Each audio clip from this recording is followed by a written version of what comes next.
Саламатсыңарбы балдар?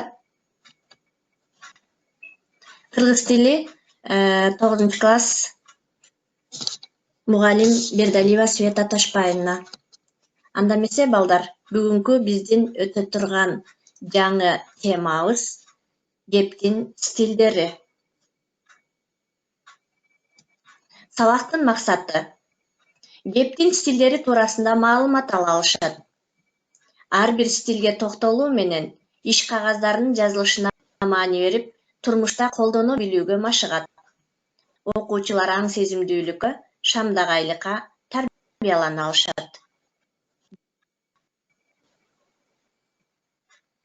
Кыргыз адаби тилинин ар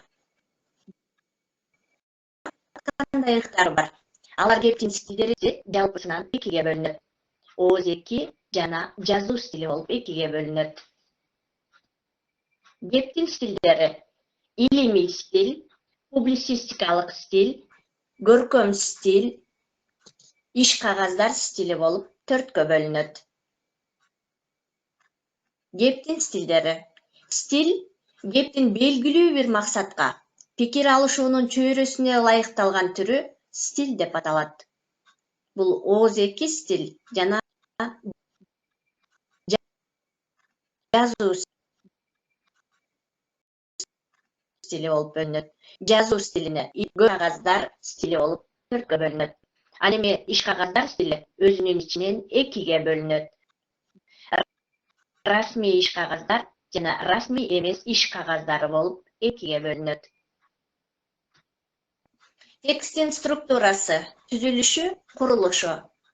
Текст структуралык жактан кептин бир эле түрү аркылуу да же кээде бир нече түрүнүн элементтеринин катышуусу аркылуу да түзүлө берет. Мисалы, сүрөттөлүп, баяндалып, сүрөттөлөт. Кээде баяндалып, сүрөттөлүп, баяндалат. Ал эми стилдер жөнүндө сөз кыла турган болсок, текст кептин бир гана стили аркылуу гана түзүлөт. Мисалы, адабий көркөм чыгарма бул көркөм стилде гана. Окуу китеби илимий стилде. Арыз мүнөздөмө иш кагаздар стили. Репортаж, интервью бул публицистикалык стилге. Илимий стиль. Илимий стилге илим жана техника тармагында жазылган монографиялар, илимий популярдуу справочниктер, энциклопедиялар, өндүрүштүк илимий техникалык адабияттар, окуу китептери, методикалык колдонмолор, рефераттар, докладтар, газета, журналдарга жарыяланган илимий макалалар, диссертациялык эмгектер кирет. Илимий стиль илим изилдөө мекемелеринде, окуу жайларында, орто мектептерде, илим менен алектенген бардык чөйрөлөрдө кеңири колдонулат. Булар илимий стиль деп аталат. Илимий стилдеги материалдар. Илим менен техника тармагында жазылган монографиялар, илимий популярдуу справочниктер, энциклопедиялар, окуу китептери, методикалык колдонмолор, рефераттар, докладтар, газетага жарыяланган илимий иш кагаздары, диссертациялык эмгектер. Булар илимий стилдеги материалдар болуп саналат. Илимий стиль менен иш кагаздарынын стилинин айырмачылыгы. Илим менен иш кагаздарынын, расмий иш кагаздарынын стили милдети жагынан бири-бирине жакын келген китеп стилинин эки түрү болуп саналат. Булар өз ара төмөндөгүдөй айырмаланат. Илимий стиль аркылуу теориялык маселелер, иш кагаздарынын стили аркылуу турмуштук маселелер баяндалат. Публицистикалык стиль деп эмнени айтабыз балдар?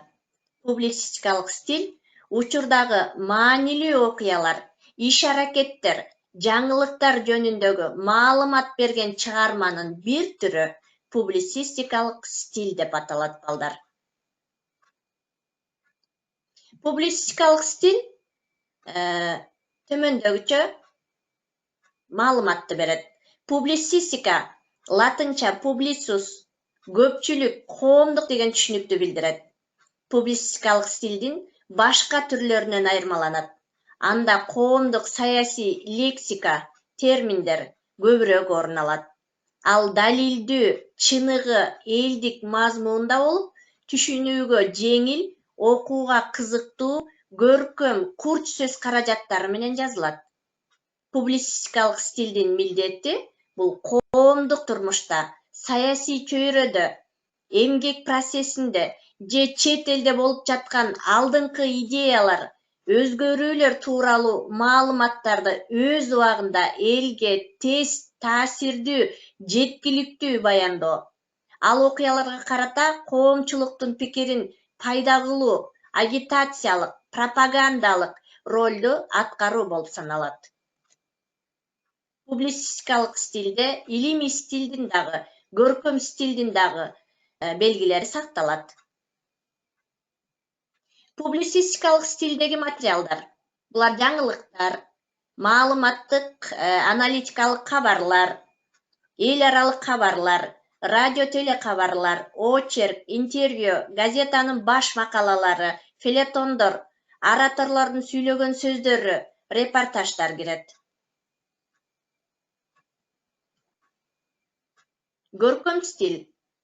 Көркөм стилге окуя, көрүнүштөрдү каармандардын иш-аракеттерин образдуу, реалдуу, элестүү, көркөм, таасирдүү баяндоо максатында кыргыз тилиндеги бардык лексикалык, фразеологиялык, морфологиялык, синтаксистик тил каражаттары кеңири колдонулат. Жана муну көркөм стил деп атайбыз. Эми төмөндөгү текстке көңүлүбүздү буралы. Өзүм өкмөтмүн, атым жүрбөйт. Мына бул атты минемин дедим. Биз ушинтип эле малай жүрүп өтмөк белек. Эми мужук байлары болсо минтип көзүнө көрүнгөн жердин баарын алып олтуруп, токум ордундай жер калбады бизге. Падышалык бийлик биротоло бекемдеп калган кез. А дегенде момун сунуп, жалпы журт камын көргөнсүнгөн чиновниктер жыл өткөн сайын тымызын бийлигин катуулатты. Кыш түштү. Сампарлап кар жаады. Шашпа. Кемейиштейм го баарыңды. Шашпагыла.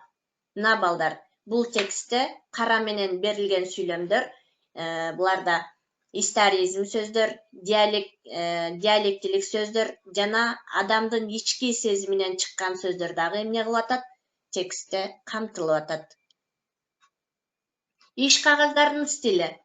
Иш кагаздарынын стили балдар экиге бөлүнөт. Расмий иш кагаздары, расмий эмес иш кагаздары болуп экиге бөлүнөт. Расмий иш кагаздары мамлекет тарабынан түзүлгөн иш кагаздар. Мыйзам, указ, келишим, буйрук, устав, меморандум, программа, жобо жана башкалар. Ал эми расмий эмес же канцеляриялык иш кагаздар дагы өзүнүн ичинен экиге бөлүнөт балдар.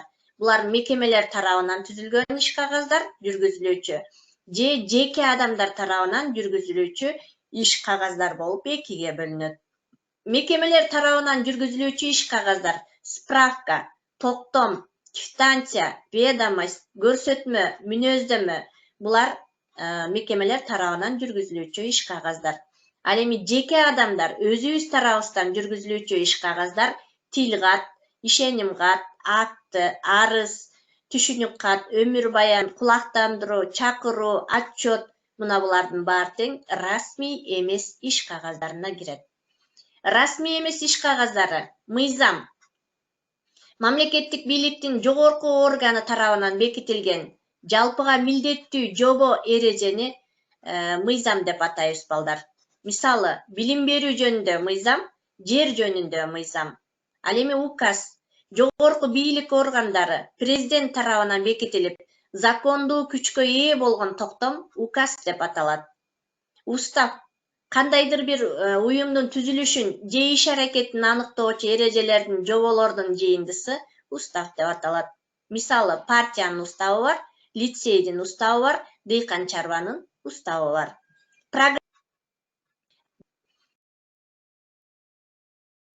Программа келечекте иштеле турган иштин планы, 21-кылым билим программасы, бир нерсенин иш аракетин өткөрүү тартиби, же радио телеберүүлөрдө концерттик оюндардын илимий практикалык конференциялардын программалары.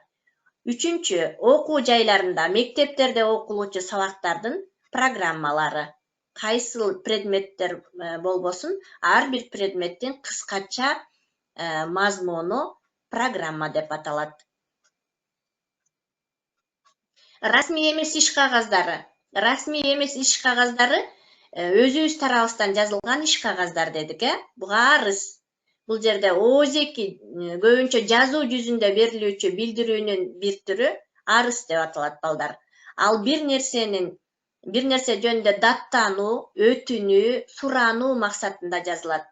Арызга коюлуучу талаптар: арыз берилген мекеменин аты жазылат, жетекчинин аты жөнү, арыз ээсинин жашаган жери, кызматы, өтүнүчү, даттануусу, фактылар, ага тиркелген документтин аты, ким бергендиги жана башка, арыздын жазылган күнү, айы, жылы жана өз колу менен колу коюлуп толтурулат.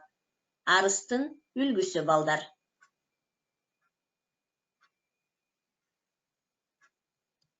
Доклад илимий практикалык, илимий методикалык конференцияларда, педагогикалык окууларда, съездерде жана башкаларда окулат. Докладта бүткөн, аткарылган, изилденген, жыйынтыгы чыккан иш так баяндалат. Кириштөөдө иштин актуалдуулугу, илимдеги мааниси жана башка так көрсөтүлөт. Негизги бөлүмдө фактылар менен далилденген илимий ачылыштар, жетишилген ийгиликтер айтылып, жыйынтыгында анын мааниси көрсөтүлөт. Конспектте окуган адамдын өзүнүн жеке кызыкчылыгы, көз карашы үчүн маанилүү. Бул окулган эмгекти же чыгарманы унутуп калбаш үчүн маанилүү жерлерин өзүнө эскерткич катарында жазып алуу конспекти деп аталат. Ишеним кат.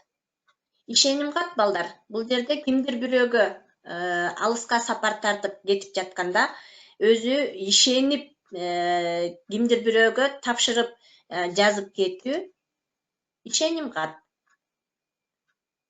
Бул жерде мен Жусуп Турусбеков атындагы орто мектептин мугалими Асанбаев Эмилбек райондук билим берүү бөлүмүнүн бухгалтериясынын октябрь айы үчүн 450 сом айлык акымды ушул эле мектептин мугалими Эсеналиев Нурбайдын алышына ишеним кат берем деп, бул жерде ишенип кимдир бирөөгө таштап жазып кеткени. 19 ноябрда берилген. Бул дареке 1995 жылдын 17 ноябрында катталган. Колу, фамилиясы, күнү, жылы толук жазылат.